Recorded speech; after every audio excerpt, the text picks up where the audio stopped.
The views and opinions expressed in this program are those of the participants and do not necessarily reflect the views of BronxNet or the program underwriters.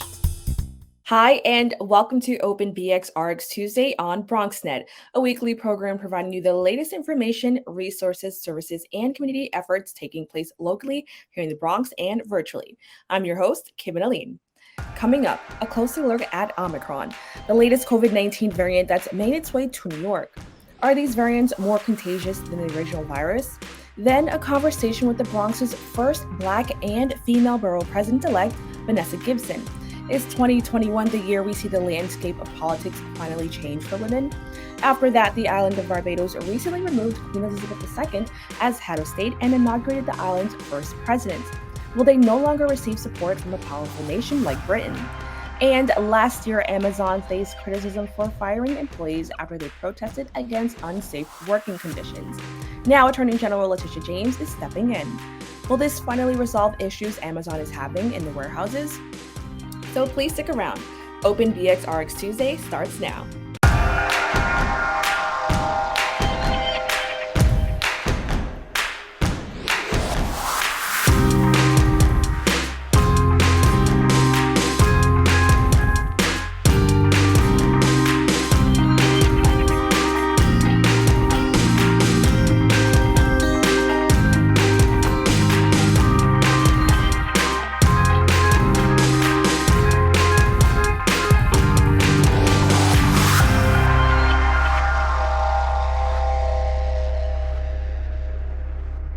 Welcome to Open BX RX Tuesday on BronxNet. I'm your host, Kevin Aline, and I'd like to invite you to get social with us at BronxNet TV on Instagram and Twitter, and BronxNet Community Television on Facebook.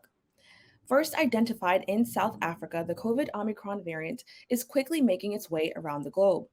The World Health Organization reports at least 23 countries have reported cases of this new variant. The U.S. found its first case in California and now several cases in New York City, once considered the epicenter for COVID. Joining us to speak about the rise of Omicron is professor at the School of Medicine for Georgetown University, Dr. Jean-Paul Gonzalez. Doctor, thank you so much for joining me on the discussion. Good morning. Thank you for inviting me. So this isn't the first time we've heard about variants in relation to COVID. We were all familiar with the Delta variant that rose to prominence earlier this year. For those that don't know, what does it mean when a virus has a variant? So that shows that this virus is evolving, and is moving, and the transmission increased this movement. So this is really a red flag for us that the virus, it's not stable and it's evolving. And how are variants form and even spread? How the variant is just a virus, it's spread like the others. It's just few mutation and it's changed, but the strategy of the virus are the same. These variants are intensely circulating through the transmission from one host to the other one, and there is no change in that matter. However, they have some characteristic. Some are more infectious, some are less. Some are more transmissible, some are less or infectious or less infectious. So they have their own characteristics. Now, why is COVID seeing so many types of variants? Is this common with other viruses? This is pretty common with many viruses. However, the strategy of these viruses, it's a little different than, for example, for the influenza virus. The strategy are different and the mutation are quicker and more intensive because the virus is using some other strategy than the influenza virus. So I don't go to the detail, but these viruses are pretty efficient in terms of mutation, accumulation of mutation. Yes, this family, the whole family. Yeah. So it's safe to say that for the flu, it's kind of the same thing. Like the flu definitely has different types of variants as well. It's not a variant, it's just a type, different subtype, because it's mixing its gene. I'm not going into the detail of the molecular detail of this, but these viruses are evolving also in a different manner. But yes, they are evolving. We can consider they are mutants because it's a lot of piece of gene that are changing with other type of viruses. But more or less, yes. And as I said, all these viruses are evolving. They are moving. They are changing their genomic patterns through the time. Now, why should we be cautious about the rise of these variants and in particular Omicron? Because I've seen in a lot of news reports, people definitely are a little bit more cautious when it comes to the Omicron variant. So what we have to do when we want to fight against these viruses, any type of viruses, we have to block the chain of transmission. This is fundamental, and I will talk again about that. So avoid the virus to jump from one person to another person. That's fundamental, because when it jumps, it's changing his genome. So these variants appear. If the virus die into one person, the virus disappear, and there is no matter to be concerned about. So this is a way we really have to work on to avoid the transmission, to avoid the apparition of this variant through the transmission. Now, how can variants be a threat to public health in a way that's a little bit different from, let's say, the original virus? Yes, so as I said, these viruses are evolving. So they are evolving in two terms, which are important for us, more other factors. The first one, it's infectiosity. Are they more able to pass from one person to another person or not? And the second factor is about virulence. So are they more pathogenic or less pathogenic? And this is the hazard. This is the evolution of every many in the planet. It could be less or it could be more virulent, less virulent, more pathogenic, less pathogenic, more transmissible, less transmissible. This is really the way these viruses are evolving. And sometimes, so the results that we have to survey these viruses, because the transmission is intense these days, and that's a problem. Now, the Omicron variant was described as heavily mutated, which is something new. I haven't really heard that before. Can you explain what that means when a virus is heavily mutated? Yeah, there is a lot of mutation. We count about 50 mutations. So it's this little point into the genome, they are changing. So 50 changes, which is heavily mutated. We can use this word, but all these viruses are heavily mutated because they are transmitted. So we have about 20 mutations, or 25, and we have 15 which are significant, because all these mutations, most of the mutation in these viruses are silent. There is no consequence of the mutation, nothing. And just one or two or three that have a consequence on infectiosity and virulence. So in this type of mutation, 15 mutation are of concern for us, because they increase the capacity of the virus to be transmitted. Now, I really want to know, is this more of a threat than the Delta variant? Because I feel like people are talking about this a lot more in a different way. So is Omicron more of a threat than Delta? Both are the threat. Delta is a major threat because is as pathogenic as the original virus, and that's not good, because we have this hospitalization and death, and then is highly infectious. It can be transmitted more efficiently than the original virus. So that's the problem of the Delta. The Omicron virus is less is less pathogenic. People that have been infected, they have not been hospitalized, most of them, or for a very short term. So that's interesting to see. Looks like it's less pathogenic when it goes to the infection in vaccinated people. And but the transmission is very high, so it could be overcome the transmission of the Delta. They will compete, but right now the most concern about us in the US, it's about the Delta. Okay. Now, according to CNBC, and you kind of touched on this a little bit, the US confirmed its first case of Omicron was detected in a fully vaccinated person. And this could be alarming to people who thought they were safe from this kind of stuff. Can you explain how this is possible?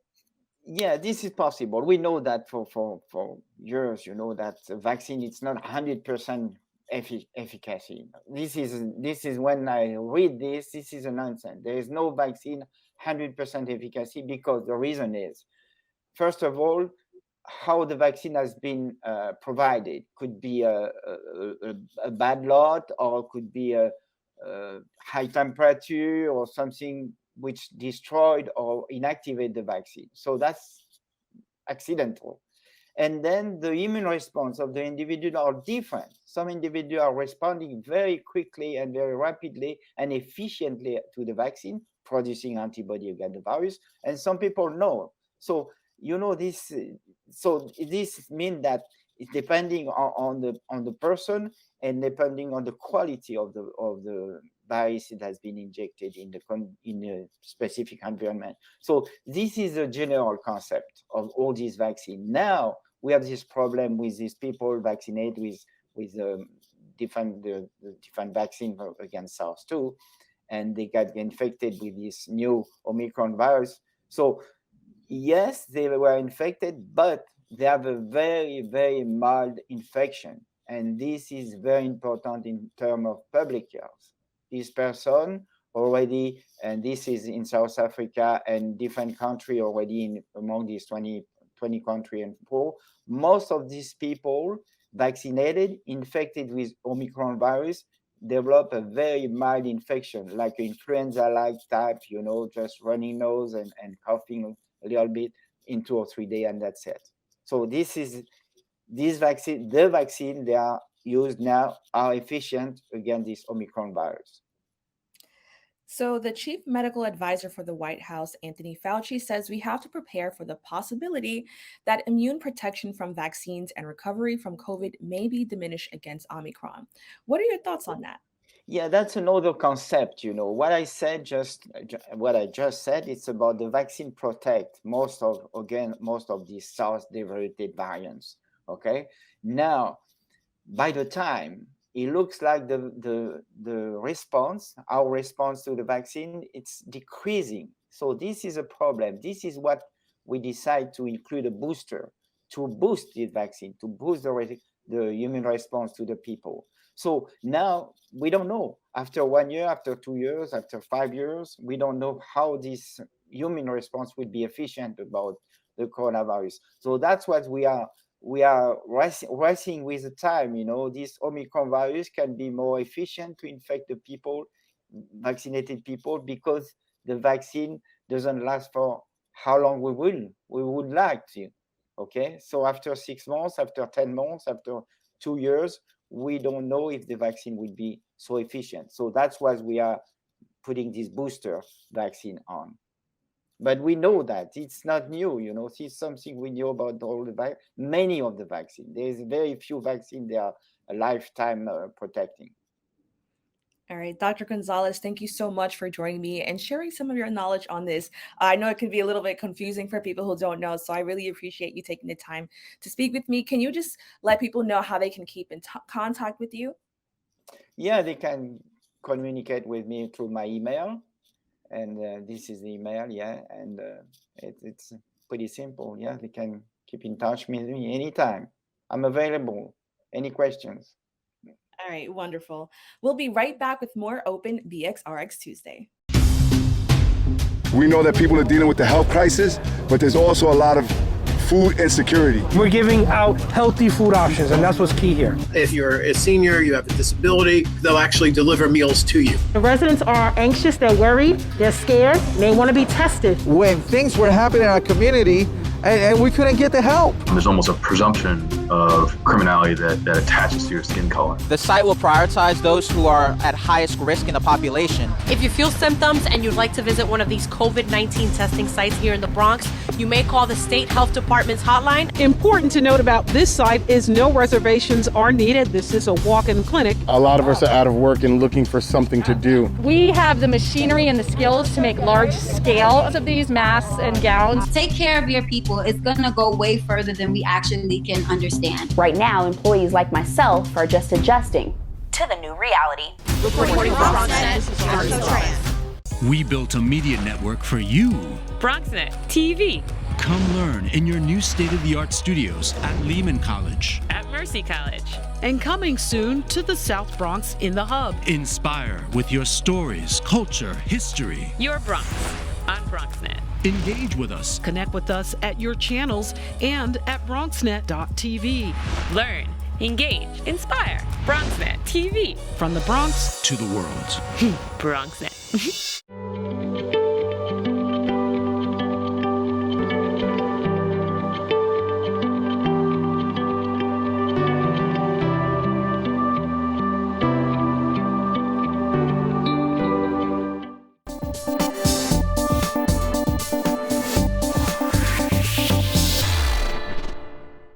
Welcome back. I'm speaking to a woman who broke glass ceilings and possibly concrete ceilings, becoming the first woman and the first Black Bronx Borough president. Joining me to discuss this historic victory is none other than Bronx Borough President-elect Vanessa Gibson. Thank you so much for joining us. Thank you for having me today. Happy holidays to everyone. So, as I mentioned, you made history with this win. How does it feel to enter the lineup of women who changed the world of politics? It feels great. I am overwhelmed with just emotion, knowing that so many people have paved the way for me to be here where I am today. Making history as the first ever African-American and female elected Bronx Borough president is the greatest honor of my life. And as I step into this new role, there are so many people that I am bringing with me to make sure that we elevate the voices of young girls and young women across the borough of the Bronx, that we realize that women are doing amazing things. We're shattering glass ceilings. We're stepping into roles never designed for us, and we are going to make a difference. So I'm really grateful to all the voters of the Bronx. Whether you supported us or not, I am going to be the Bronx Borough president to serve you and your families to the very best of my ability, and I look forward to this next chapter of public service. Now, I'm sure this wasn't an easy accomplishment, being both African American and a woman. What challenges do we face in this career field? Generally, women of color face challenges running for any office. It's hard to raise money. You're usually competing with men in terms of candidates running for office. It's really tough for women of color to break down those barriers when it comes to not just solidifying our place in history, but really overcoming a lot of the challenges. Many of us are wives, we're mothers, we are breadwinners in our families. We're caring for our loved ones, our children, adopted children, everybody's children. And, you know, it's really tough to multitask and make sure that at the end of the day, you're taking care of yourself. Self-care is number one, but you're also making sure that you are running for office for the right reasons. So many women have paved the way, and I have so many big sisters that I look up to, like the Attorney General, Letitia James, our former council speaker, Melissa Mark Viverito, the first Latina elected speaker in the history of the city council, and our Bronx District Attorney, Darcel Clark, another history maker. So many women that have shattered the glass ceiling that are stepping up into these leadership roles and recognizing that women can do any and everything that we put our minds and our hearts to. Now, I think it's amazing that you made history the same year America saw its first Black and Asian American female VP in Kamala Harris. I know that you were a huge supporter of Harris, so did you reflect on this at all, and did it make your win feel even more special? I did. When Kamala Harris took her oath of office that wonderful day, I cried because I know that for her ascension to vice president, it means so much for Black and Latino women across the country. It means that we can dare to dream, we can hope to succeed, and we can really break down those obstacles that have been so many barriers for us in office, running for office, being educators, administrators, teachers, doctors, whatever it is that we want to be. Many of us are first in our family to go to college, as I am. And so we're making history every single day. The single mothers out there that are raising their children, working, going to school, the educator, the social worker, the guidance counselor, the school crossing guard, the police officer, the firefighter. So many barriers that we are always breaking down. And a lot of us do it because we know that we've been called to serve. We don't do it for the accolades, for the awards and the trophies and the plaques, but we do it because we have been called to serve for such a time as this. Now, as we know, Harris became the first of her kind to sit in the Oval Office as VP, and you became the first to lead the Bronx as VP. Without a doubt, it's a huge accomplishment, but what are your thoughts on the fact that in 2021, we're still seeing firsts, for women of color, for women, just in positions of power? It means that society is finally changing with the times. Society and this country is realizing that women can do anything that we put our minds to, that we can look at women as the vice president, as the next Bronx Bar president, as the attorney general. We can see women in positions of power and influence that we've never seen before. It means that the world is recognizing that women are a critical part of the political process of our democracy. When you think about this country, when you think about places like Pennsylvania and Georgia, it was black women that really allowed these elections to happen, that allowed Kamala Harris to ascend to vice president. So for me, it means that times are changing. We're embracing a new season and a new chapter. And it doesn't mean that things will not go well. It means that it's a chance to be creative and innovative. It's a chance to give women the opportunity to show us who they are, show us their skill set, to prove to the world that women can do anything, and really making sure that we lead with our hearts and our minds and with conviction and commitment and consistency and integrity. And we do all the things that our male counterparts have been doing for generations. And now it's the season of women, the year of the female, and now we're stepping up in these major roles. Now, in an article for the Bronx Times, you share that women of color are winning seats that weren't meant for us. Can you elaborate on that? Absolutely. When you think about the incoming city council members that are joining the new body in 2022, 31 are women, and a majority of them are women of color, African American women, Latina women, and Southeast Asian women. And women of color are just making up the entire body of the city council. And it's exciting. There is a new momentum happening across the city, and women are stepping out of their shells. We are defying the odds. We may not be the best and most powerful fundraisers, but we're getting things done. And we're doing it in such a way where we are winning these offices and we're stepping into these new roles. Just alone in the Bronx, in the city council's Bronx delegation, we have new women coming in. My successor, Althea Stevens, in District 13, Marjorie Velasquez, who is the first ever Latina elected council member in the East Bronx. We have Amanda Farias in the Park, Chester, Castle Hill area of District 18. We have Parina Sanchez in the West Bronx, District 14. And we have Diana Ayala, who is a candidate running for Speaker of the City Council, representing El Barrio in the South Bronx. So I'm excited to work with these women as well as all of my colleagues in the state legislature. And I really think as we move forward, we have to realize that we have to provide gender equality and making sure that women are at the table making these decisions just as we expect anyone else to be. We have to make sure that women are at the forefront of these conversations and the decision-making power. And I also want to just kind of put emphasis on the women of color part. It's why in my intro I said, possibly concrete ceilings, because we do have this added layer of, dealing with our identity as people of color and then dealing with identity as, women. So I think it's really important. I'm so happy that you were able to elaborate on why that was just so important.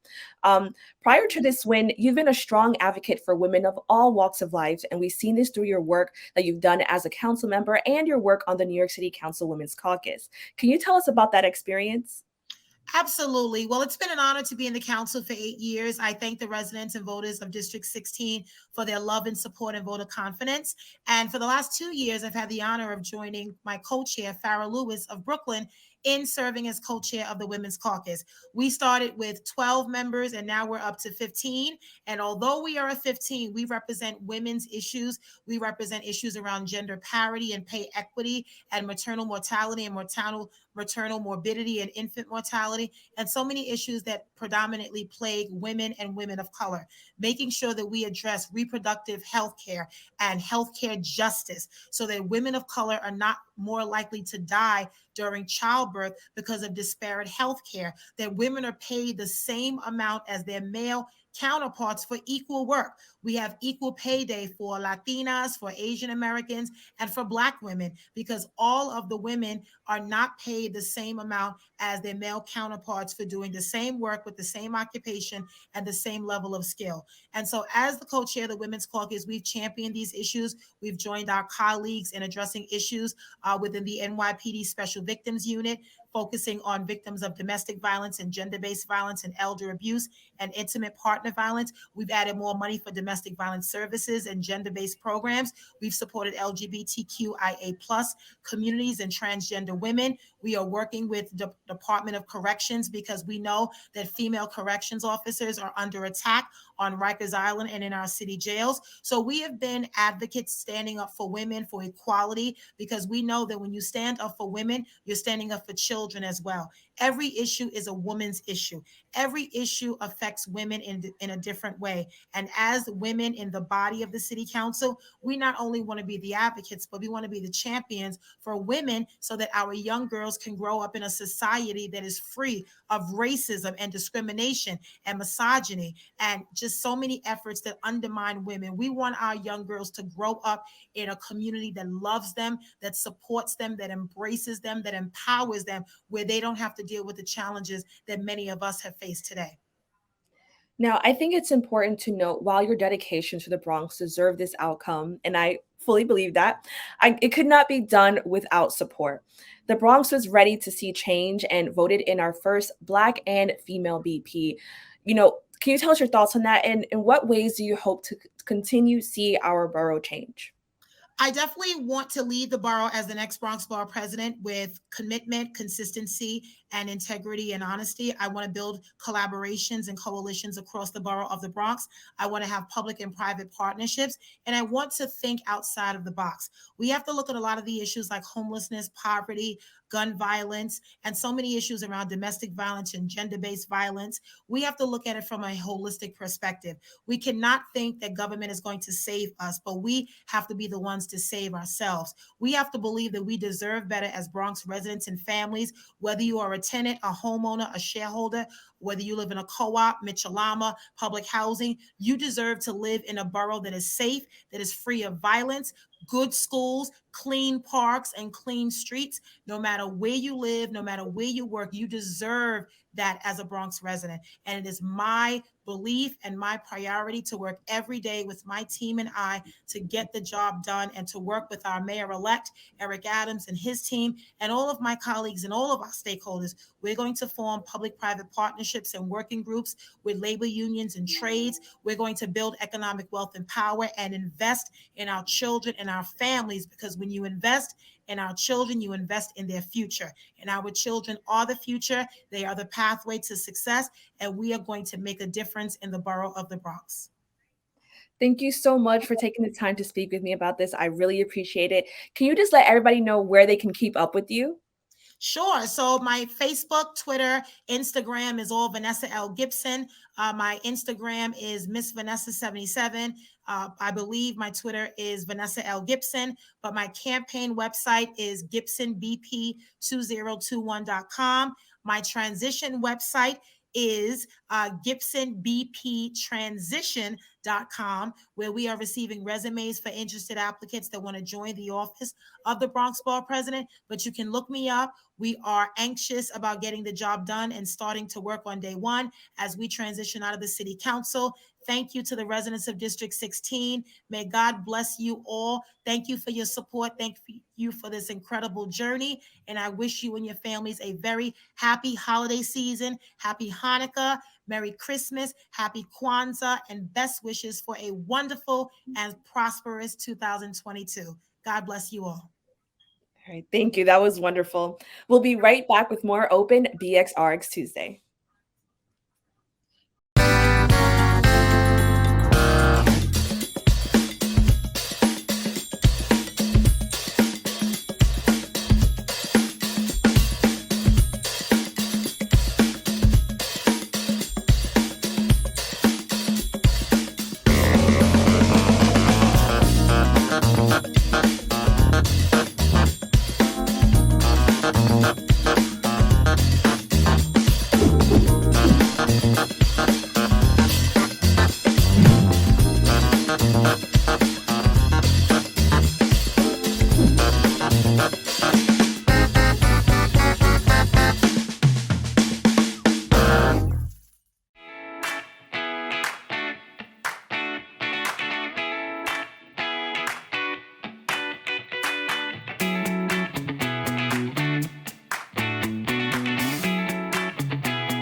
welcome back.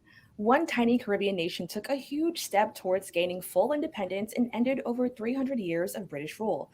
The island of Barbados recently removed Queen Elizabeth II as head of state and inaugurated the island's first president. Here to talk to us about what this means for the new republic is Dr. Keisha Allen, postdoctoral associate at the LACS Center. Doctor, thank you so much for joining me. Thanks for having me. So, to understand why this ceremony is monumental, we should look back.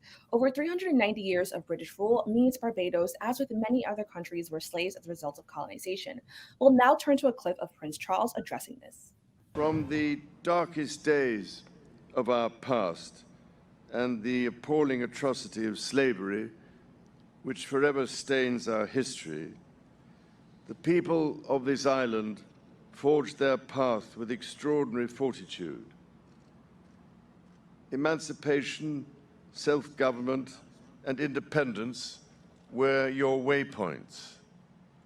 Freedom, justice, and self-determination have been your guides. Dr. Allen, can you just tell us more about the history of slavery in the Caribbean? Sure. So when you think about the history of slavery, you think of European colonization. Europeans came to Caribbean in search of wealth, in search of gold and silver, and they were unsuccessful in their attempts to find gold and silver. So they turned their attention to growing crops such as tobacco, and they eventually tried to grow sugar cane, which was not a local plant, but it grew well after its introduction. So there was a need for workers for these sugar plantations, and Africans were forcibly brought to the Caribbean to work on these plantations. And when you think of the transatlantic slave trade, it's the largest form of forced migration in history. So we have to acknowledge that history, that brutal history, of course, the atrocity of slavery that Prince Charles acknowledged. But I think it's important to move beyond that acknowledgement and offer a formal apology. I think an apology it's great, it's a good start, but also reparations are also necessary as well. Wow, that's amazing. Yeah, that was going to lead into my next thing, like what were your thoughts? But you feel that there should actually be an apology to follow that. Yes, definitely a formal apology. An acknowledgement is great, but I feel there should be a move beyond just an acknowledgement, because we all acknowledge that this atrocity occurred, but there should be some formal apology to these countries, to the descendants of Africans who, obviously the brutal treatment they endured, the inhumane treatment. I think there should be a formal apology. And that is what I think was missing there. Now, Democracy Now! Reports that this move comes as a call grows for the United Kingdom to pay reparations, which you kind of just spoke on a little bit. Can you tell us what would reparations look like for countries in the Caribbean? Because we hear this a lot in talks about reparations, but that's usually for the U.S. So what would that look like for the Caribbean? Well, reparations can take several forms. For example, it could be the form of debt cancellation, illiteracy eradication, sharing of technology and science. In terms of debt cancellation, European nations can support Caribbean countries in terms of their domestic and international debt. Because when you think of colonialism and the results of it, Caribbean countries were left in a state of poverty and they were unprepared for development. So I think it's incumbent upon European countries to assist in this regard, to assist in terms of debt cancellation, also in terms of illiteracy eradication, because as a result of colonization, Black and Indigenous populations were left illiterate. So this illiteracy problem that was as a result of colonialism, I think it should be addressed. There should be efforts to eradicate illiteracy. And then in terms of technology and science sharing, that's another possible form of reparations, because Caribbean countries were denied participation in European industrialization because they were confined to the role of producers of raw materials for Europe. So I think technology sharing, science sharing would be another possible way in which reparations can perhaps take place. All right, well, thank you so much for giving me that. That was really insightful. Going back to Barbados, they gained independence 55 years ago, and as we all know, the island recently made headlines, becoming a republic. Can you explain what is the difference between just gaining independence and then becoming a republic? Sure. So in terms of Barbados, with independence, That means that the country has control over its own political affairs. There's a prime minister, and the prime minister presides over the cabinet, but the queen remains the ceremonial head of state. But in a republic, the queen is no longer the head of state, and a president is appointed. And in the case of Barbados, the president is now Sandra Mason. And when you think about it, it's an important psychological achievement because now any Barbadian can aspire to become head of state. Wow. So Barbados is also home to global pop star Rihanna, as we all know, who was just honored as a national hero during that ceremony. Over the years, the pop star promoted education and tourism to the island. How was that influence helpful to such a small nation? Oh, I definitely think it was certainly helpful. When you think of Rihanna, she was a cultural ambassador. She's appointed cultural ambassador in 2018, and she's also a devoted member of the Global Partnership for Education, which works to eradicate or bring education to underserved communities. So I think financially there are definitely benefits. Rihanna has millions of followers on her social media platforms, and she showcases Caribbean culture, Barbadian culture to her followers. And I think it will draw attention to the island, definitely bring more tourists. As you know, Barbados, the economy relies on tourism. So there are definitely benefits of having her as a national hero and the attention it will bring to Barbados, to the island, the tourists that it will hopefully bring as well. So we talked a little bit about slavery and colonization, but can you explain this relationship that many Caribbean and even Latin countries have with, some of these larger nations? Sure. When you think about this relationship, it's all about colonialism. These countries were producers of raw material for Europe, and they saw themselves as servants for the British, the Spanish, the French, and the Dutch. So there is this psychology of being servants for Britain, servants for the French, the Spanish, and the Dutch. And when you think about that power dynamic where the powerful dominate the powerless, and the importance of sort of cutting ties with this colonial mother country. And you think of Barbados. Barbados was known as Little England because Barbados remained in British control from 1655 until 1966. So when you think of Barbados, you think of countries that have cut ties with this colonial mother country. It's an important psychological achievement, sort of moving forward, sort of shaking off the yoke of colonialism and the shackle of colonialism. So when you think of that history of being sort of servants, producing raw material for Britain and for these other European nations. I think moving forward and sort of moving beyond that colonial past is important. Now, Barbados intends to remain part of the Commonwealth. Can you just explain what does that mean? Well, that pretty much means that they remain close to a group of countries that share similar histories of British colonialism. And this 54-member organization of countries, they work together to foster international trade and international cooperation. So it really means creating stronger ties with these countries that have similar histories. Okay, so now that Barbados is a republic, what does this mean if they were to ever run into, let's say, a natural disaster or any invasions? Will they no longer receive support from a powerful country like Britain? When I think of support, I think of regional support. I think that would be important, receiving support from other Caribbean countries, Caribbean nations. I know Caribbean countries in the past have rendered aid in times of crisis, in times of natural disasters.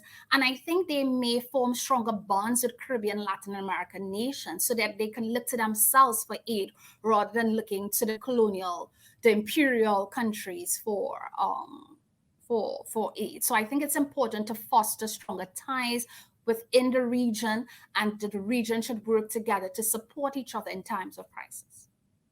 Now, what does it look like for islands in the Caribbean to be under the rule of another country? And this makes me think of, Puerto Rico, how it's considered a territory in the United States. Can you explain that a little bit?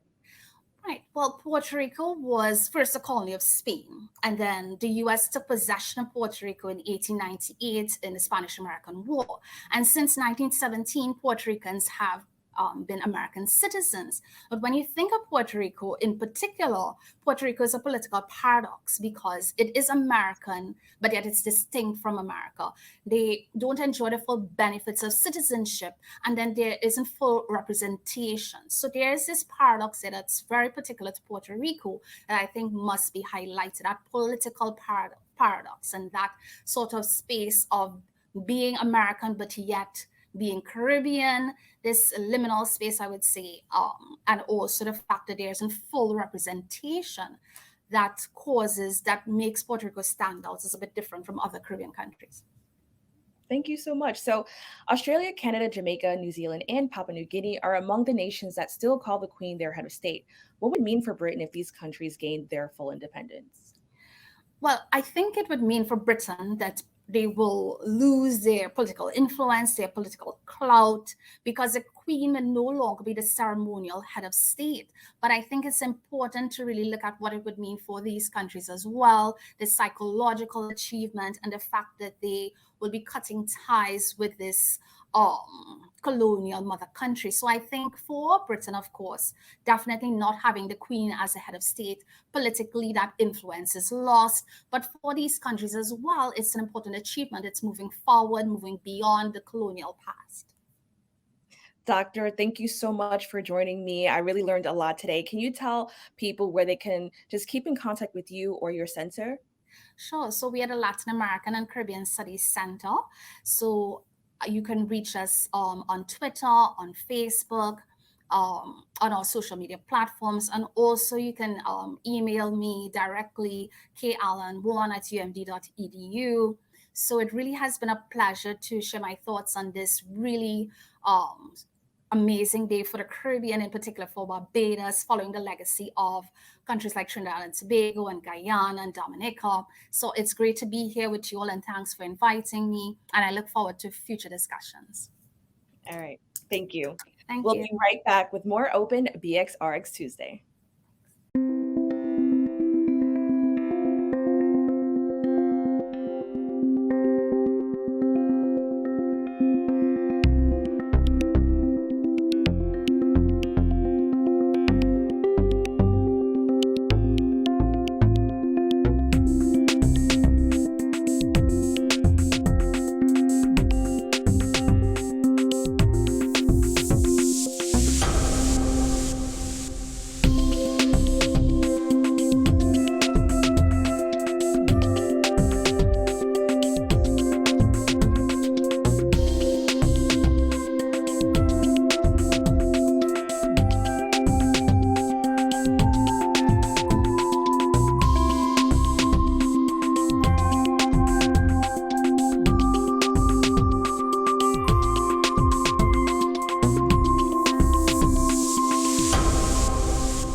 If you're struggling to afford your internet bills during the pandemic, there's a temporary government program that may be able to help. It's called the Emergency Broadband Benefit, and it provides up to $50 monthly discount on your broadband bill to qualifying households. Find more information about the program, including if you qualify and how to enroll, at fcc.gov/broadbandbenefit, or call toll-free at 833-511-0311. That's 833-511-0311.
Welcome back. Amazon is no stranger to steep criticism of its work environment. Last year, the company faced heat after firing several employees who protested against warehouse conditions amid the pandemic. Now, the New York Attorney General is stepping in. Joining me for discussion on this is President of the Amazon Labor Union, Chris Smalls. Chris, thank you so much for joining me. Absolutely. Thank you for having me. So you were on our show previously where you discussed your reasoning for protesting Amazon. For those who are unaware, can you tell us about your experience working for the Staten Island warehouse? Yeah, absolutely. I worked for Amazon since 2015. I opened up 3 buildings. Staten Island was my last facility. Last year, when COVID-19 hit, I felt that Amazon dropped the ball on protecting its employees, myself included. So I held the walkout, and on that same day, I was terminated over the phone. And I can tell you, working for this company, I used to tell the new hires, if they have a gym membership, they might want to cancel it. It's 10 hours, 11 hours, 12 hours a day of calisthenics. You're on your feet. These buildings are 1 million square feet. The size of 14 NFL football fields. You're walking miles upon miles. And with minimum breaks, no real rest time. It's a lot of physicality on the body. So, for anybody that work at Amazon would tell you that at the end of the day, you're completely exhausted, physically and mentally as well. So can you detail the moment you knew something had to change and you began protesting? Yeah, absolutely. I had a meeting with my higher ups, my bosses, and they told me about a positive case that happened 2 weeks prior. And in that same meeting, they told me not to tell any of the employees that I supervise that somebody was positive. They want to keep it pretty much secretive and individually tell people, which didn't make any sense when you work in a building that has thousands of people. How do you get to everybody one by one? Especially when this person wasn't on site for over 2 weeks. It didn't make any sense. So that's when I decided, further action need to be taken because it seemed to be a very retroactive instead of being proactive about it. Now, did you expect voicing your concerns publicly to be met with such an aggressive response?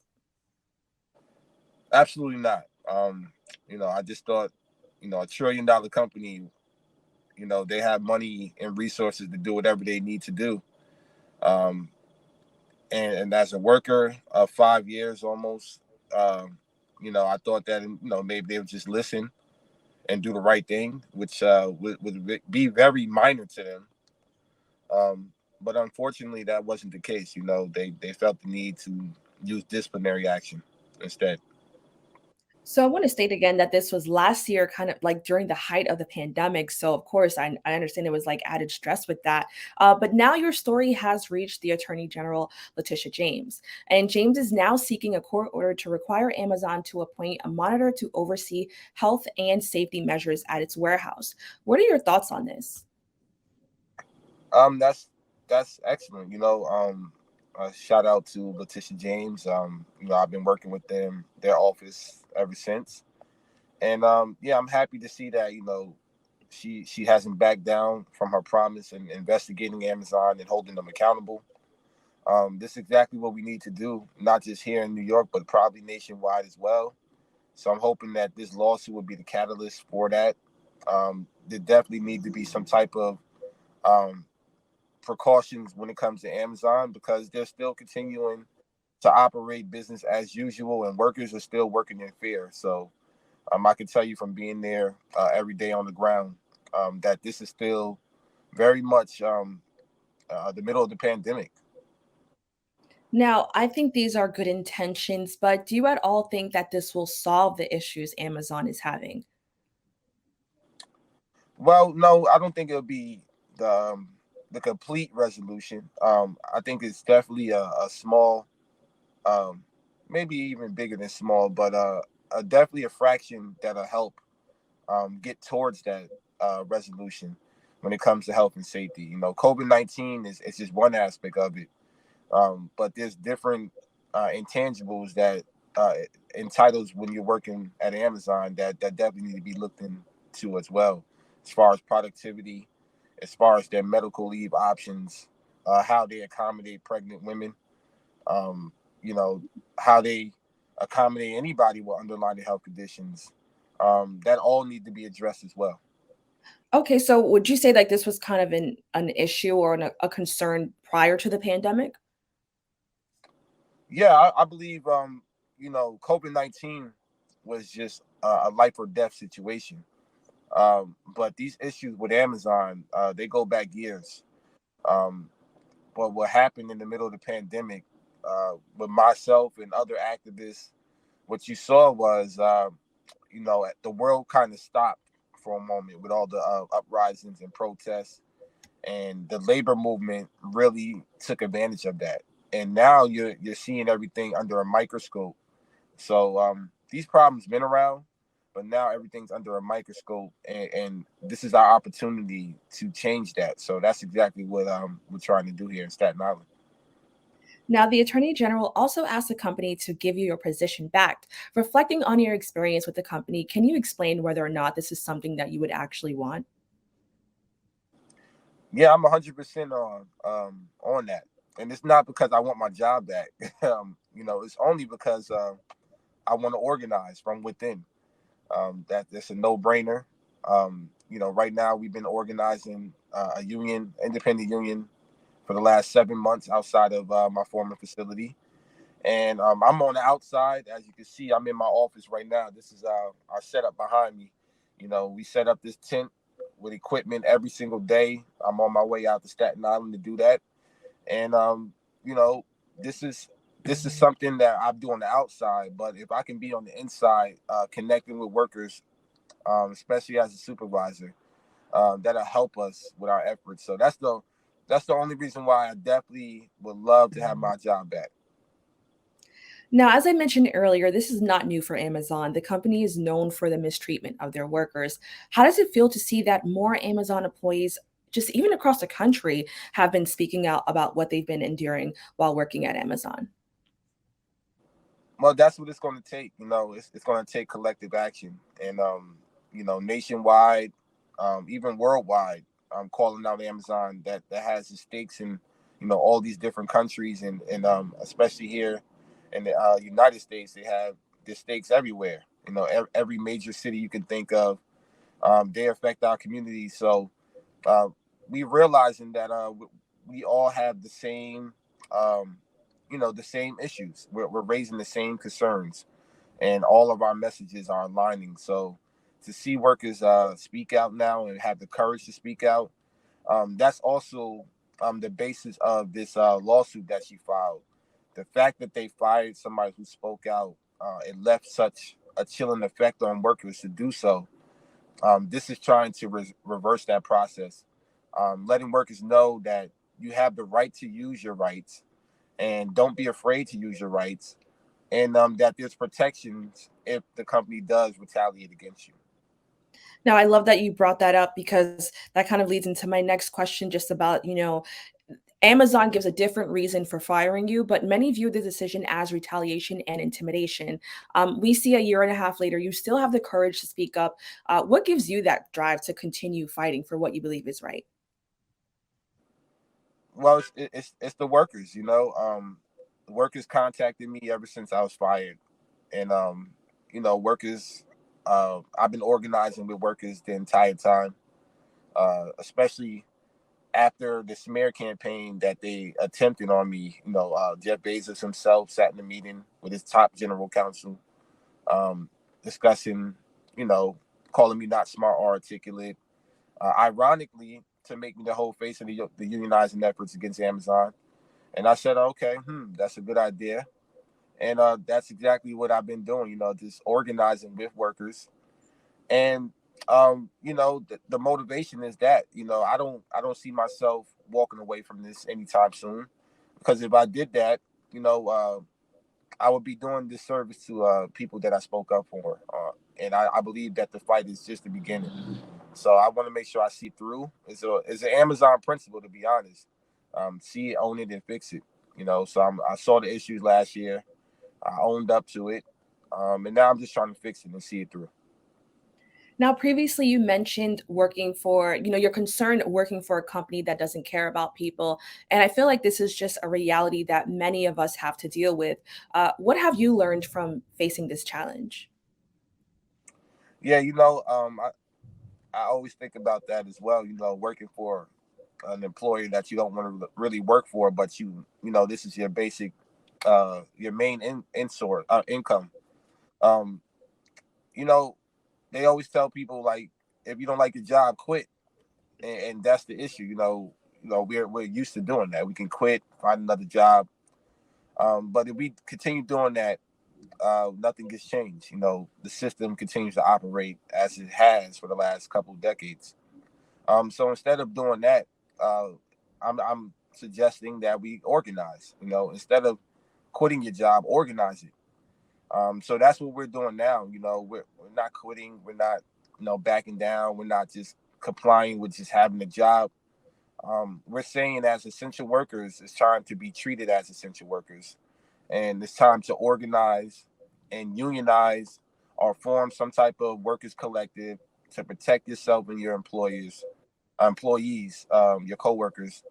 As you work for this company, it doesn't matter what company. It could be Amazon, it could be Whole Foods, it could be FedEx, it could be Kellogg's, John Deere, all these different industries that are striking now. It's time that we, as workers, fight back and take the power back. All right, Chris, thank you so much for joining me. Can you just let people know how they can stay up to date with you? Absolutely. Please support us and follow us on Twitter, at Amazon Labor Union, on Instagram as well. Myself at Chris Smalls on Instagram, at @shut_down Amazon on Twitter. Please follow us, our website at amazonlaborunion.org. Help us out, donate to our cause. We're grassroots, independent, worker-led union. All right. That's all for our show today. Thanks for tuning in. I'm Kim and Aline, wishing you and yours safety and wellness now and always. See you next time.